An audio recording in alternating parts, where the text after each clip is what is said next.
Hello everyone, my name is Lady at welcome po ulit sa video ko. So may nag-send po sa akin ng PM, may question siya at ang question niya ay kung papaano daw po ba mag-process ng benefits kung sakali na siya ay mag-exit less than 1 year. Kasi siya po ay nag-a-apply papunta sa ibang bansa, maliban dito sa South Korea.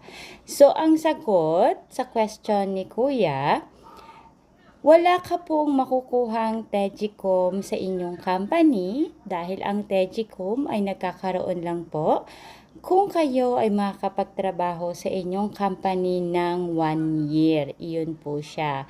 Ang makukuha nyo lang po na benefits ay ang Kukmin Yonggum ninyo. Kung ilang buwan ang naihulog niyang company ninyo sa Kukmin Yonggum, iyon po